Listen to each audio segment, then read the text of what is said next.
आज कह रहे हैं कि धन्य है इस देश के यशस्वी प्रधानमंत्री मोदी जी, जो इस देश के 80 करोड़ लोगों को 5 किलो राशन दे रहे हैं। अरे डूब मरना चाहिए ऐसे प्रधानमंत्री को, जो इस देश को पहचान दिलाने वाले किसान, मजदूर, शोषित, पिछड़ा, आदिवासी, अल्पसंख्यक समाज को कह रहे हैं कि जाओ अपने परिवार का गुजारा 5 किलो राशन में कर लो। वो प्रधानमंत्री ऐसा कह रहा है जो अपनी नाक पोंछने के लिए भी 1000 रुपए का रुमाल इस्तेमाल कर लेता है। वो प्रधानमंत्री ऐसा कह रहा है जो एक दिन में एक भाषण देने के लिए 15 लाख का सूट पहन के आता है कि तुम ही नहीं हो वारिसे, तुम ही नहीं हो वारिसे शब्बीर मोमिनो, हम भी तो कह रहे हैं हमारा हुसैन था।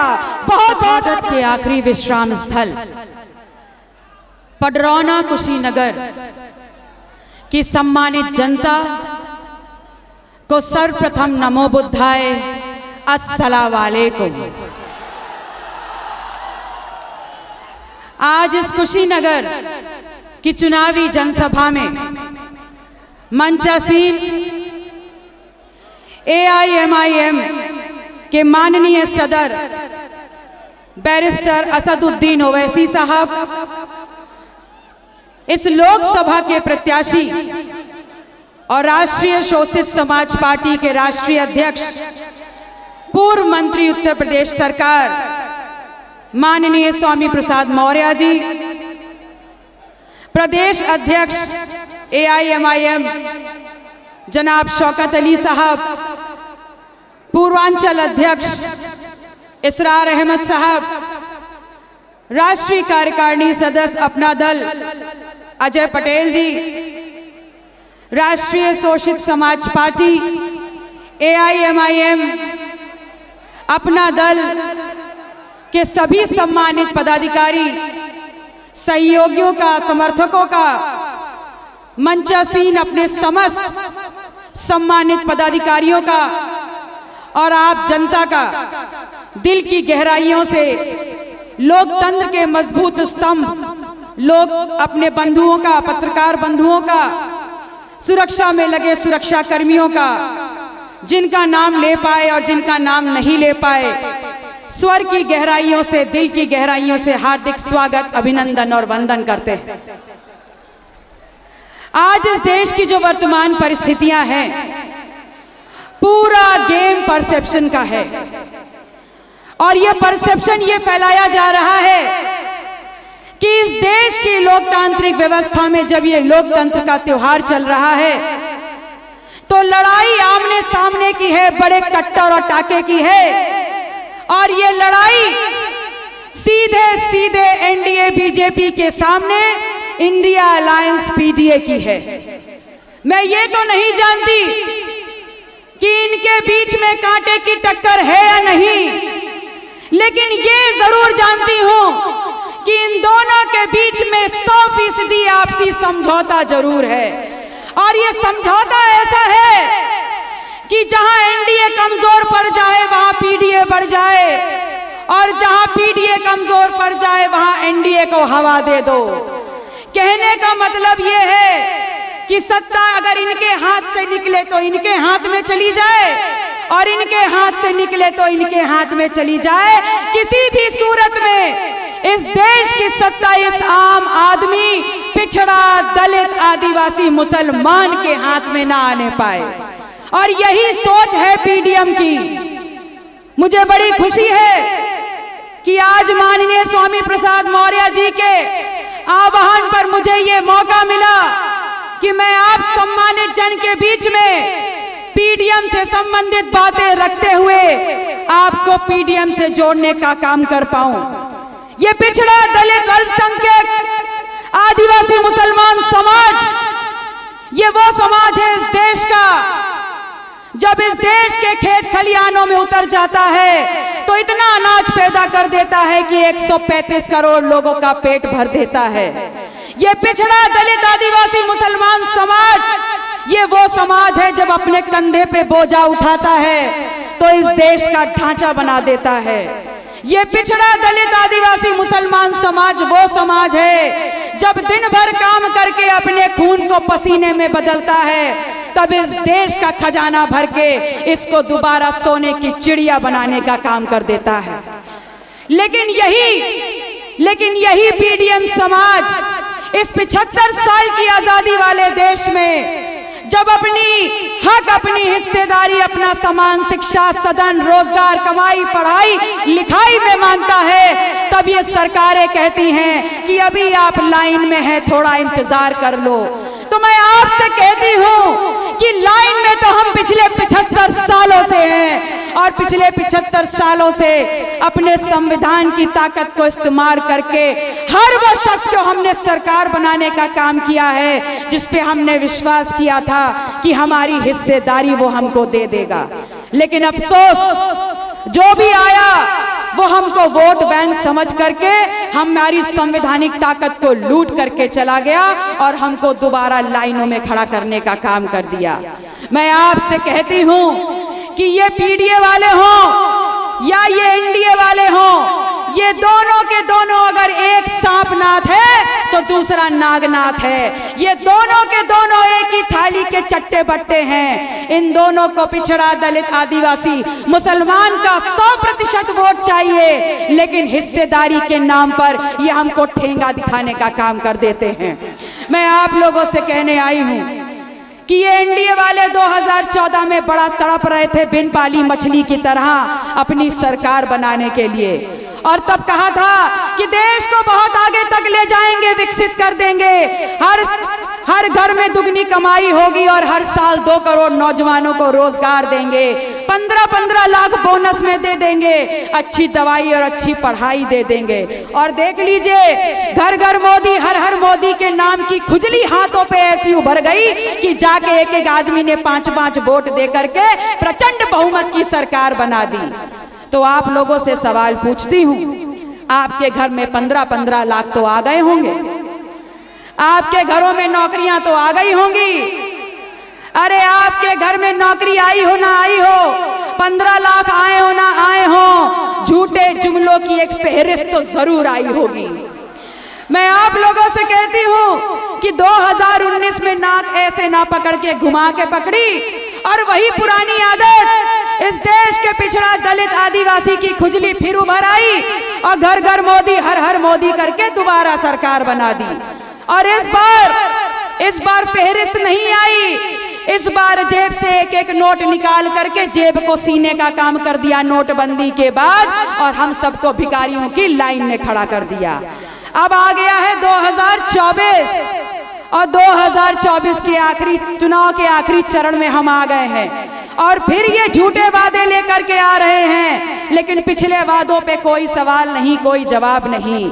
और आज क्या कह रहे हैं? आज कह रहे हैं कि धन्य है इस देश के यशस्वी प्रधानमंत्री मोदी जी, जो इस देश के 80 करोड़ लोगों को 5 किलो राशन दे रहे हैं। अरे डूब मरना चाहिए ऐसे प्रधानमंत्री को, जो इस देश को पहचान दिलाने वाले किसान, मजदूर, शोषित, पिछड़ा, आदिवासी, अल्पसंख्यक समाज को कह रहे हैं कि जाओ अपने परिवार का गुजारा 5 किलो राशन में कर लो। वो प्रधानमंत्री ऐसा कह रहा है जो अपनी नाक पोंछने के लिए भी 1000 रुपए का रुमाल इस्तेमाल कर लेता है। वो प्रधानमंत्री ऐसा कह रहा है जो एक दिन में एक भाषण देने के लिए 15 लाख का सूट पहन के आता है। वो कह रहा है कि जाओ किसानों, तुम्हारे सम्मान के लिए तुम्हारी सम्मान निधि वो लाल लाल करारा 2000 का नोट तुम्हें दे दिया है। वो उसमें कहता है खुशियां भी बटोर लो, बच्चों की शादी भी कर लो, शिक्षा भी कर लो, और जो कुछ निपटाना है सब निपटा लो। तो मैं आपसे कहने आई हूं कि इस बार अगर ये 5 किलो राशन दे तो रख लेना, 10 किलो दे तो रख लेना, 20 किलो दे तो रख लेना, 2000 दे, 20,000 दे, जो दे वो रख लेना। ये इनके बाप के घर का अनाज नहीं है, ये आपके और हमारे खेतों का अनाज है। और जो नोट आपके बीच में करारे करारे फेंके उनको भी बटोर लेना। ये नोटबंदी के बाद हमारी जेबों से निकाल के ही तो हमको कंगाल कर दिया है। आप लोगों को सिर्फ इतना कहना चाहती हूँ कि 2014 में बड़ी चालाकी से निकाले थे आपके जेब का एक एक वोट और बनाई थी प्रचंड बहुमत की सरकार। 2019 में नोटबंदी करने के बाद निकाल लिए आप लोग के जेब के एक एक नोट, और 2024 में अगर इन झुट्टों के चक्कर में पड़े तो इस बार जाएगी शरीर की लंगोट और नंगे हो जाएंगे आप समाज और परिवार के सामने। आप बता नहीं पाएंगे कि आपने अपनी संवैधानिक ताकत का क्या इस्तेमाल किया। और उधर देखिए, अभी कुछ दिन पहले मैंने एक भाषण सुना, वो कह रहे थे कि अगर हमारी सरकार नहीं बनी तो राम मंदिर में ताला लग जाएगा। अरे माननीय मोदी जी, आप भविष्यवक्ता मत बनिए और ये मत बताइए इस देश में आगे क्या होगा। आप पहले ये बताइए कि आपके शासनकाल में इस देश में क्या क्या हो गया। आपके इसी देश में आपके शासनकाल में कैसे आपने लोगों की जेब पे ताला लगा करके नोटबंदी कर दी, इस बात का जवाब दे दीजिए। कैसे आपने इस देश में कोरोना के बाद इस देश में लॉकडाउन लगा करके लोगों की सांसों पर, लोगों की भूख पर, लोगों की कमाई पर आपने ताला लगा दिया। पहले इस बात का जवाब दीजिए। आने वाले वक्त खुद ही बता देगा राम मंदिर पे ताला लगेगा या नहीं लगेगा। मैं आप लोगों से कहने आई हूं कि ये दूसरे जो चोर आपके बीच में खड़े इंडिया अलायंस वाले, ये कहते हैं हम पिछड़ा, दलित, अल्पसंख्यक की रहनुमाई करते हैं। अगर पिछड़ों की रहनुमाई करते हैं तो 69,000 शिक्षक भर्ती का घोटाला हुआ, और जब उस घोटाले में पिछड़ों के लड़के लखनऊ की धरती पर लाठी खा रहे थे, तब ये पिछड़ों की रहनुमाई करने वाले कहाँ थे? ये पिछड़ों की रहनुमाई करते हैं और शायद इसीलिए अपने घरों में बैठे हुए थे। मैं इनसे सवाल पूछती हूँ और आपके माध्यम से सवाल पूछती हूँ कि क्या पिछड़ों में सिर्फ यादव आते हैं? अरे सारे पिछड़ों का हक लेकर के तो ये यादव कब के भाग गए। और आज जो यादव पिछड़ों की बात कर रहे हैं वो इतने अगड़े हो गए हैं कि ठाकुरों में अपनी रिश्तेदारियां कर रहे हैं। वरना बताइए कौन पिछड़ा कुर्मी है, कौन काछी है, कौन कहार है, कौन पाल गडरिया है, कौन मौर्य है जो ठाकुरों में अपनी रिश्तेदारियां कर रहा है। और इसीलिए मैं कहती हूं कि अब पिछड़ों के नाम पे राजनीति नहीं होगी, आज झूठे मुद्दों के नाम पर राजनीति नहीं होगी। अब अगर राजनीति होगी तो मुद्दों पर होगी और हमारे ईमान की राजनीति होगी, हमारी हिस्सेदारी की राजनीति होगी। मैं आप लोगों से कहने आई हूं, ये कहते हैं हम दलितों के रहनुमा हैं। अगर दलितों के रहनुमा हैं तो ये तब कहां थे जब इसी देश में एक दलित के सर से पेशाब कर दी गई और इनके मुंह से एक शब्द नहीं निकला था। ये मुसलमानों के रहनुमा हैं। अरे ये तो मोदी जी से भी बड़े वाले झुट्टा हैं। इनके मुंह से अल्पसंख्यक के अलावा कभी मुसलमान का माँ तो निकलता नहीं है। माँ बोलने में पैंट गीली हो जाती है और बोलते हैं मुसलमानों के रहनुमा हैं। आज जब इस देश में मुस्लिम रिजर्वेशन की बात हो रही है और तमाम भारतीय जनता पार्टी के लोग बोलते हैं कि अगर मुसलमानों को रिजर्वेशन दे दिया तो पिछड़ों का रिजर्वेशन की लूट हो जाएगी, तो जिनको जो अपने आप को तथाकथित ये मुसलमानों के रहनुमा समाजवादी पार्टी वाले लोग अपने मुंह से ये बोलने को तैयार नहीं है कि हमारे शासनकाल में ना पिछड़ों के साथ अन्याय होगा और ना मुसलमानों के साथ अन्याय होने देंगे।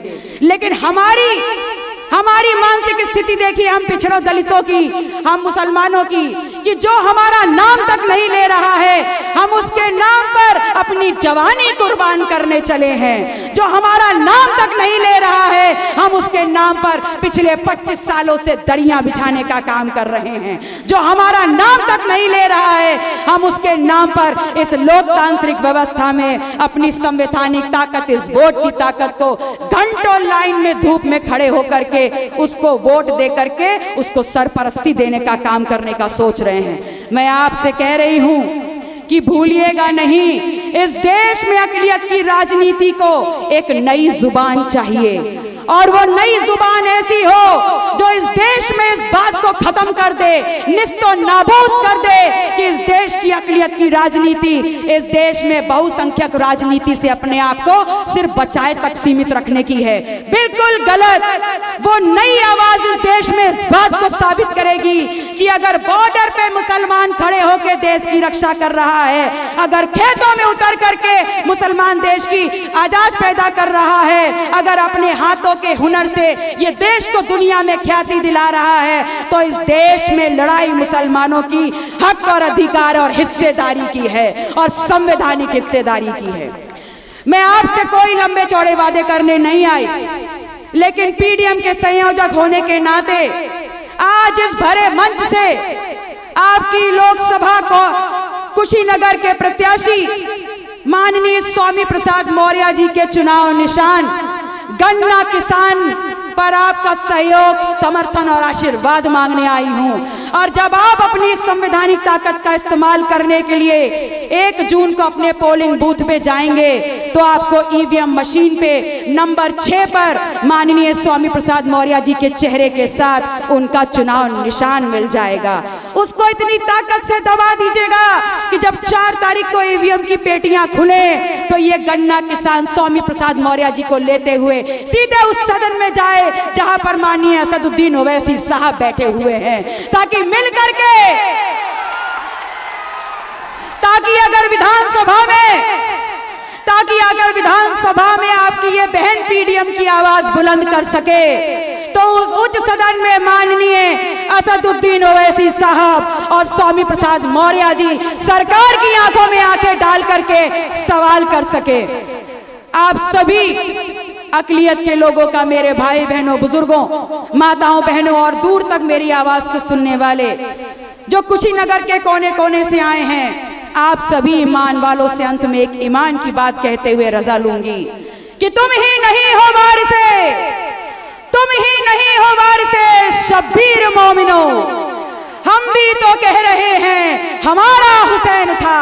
बहुत बहुत आभार, शुक्रिया, नमो बुद्धाय, जय भीम, जय संविधान।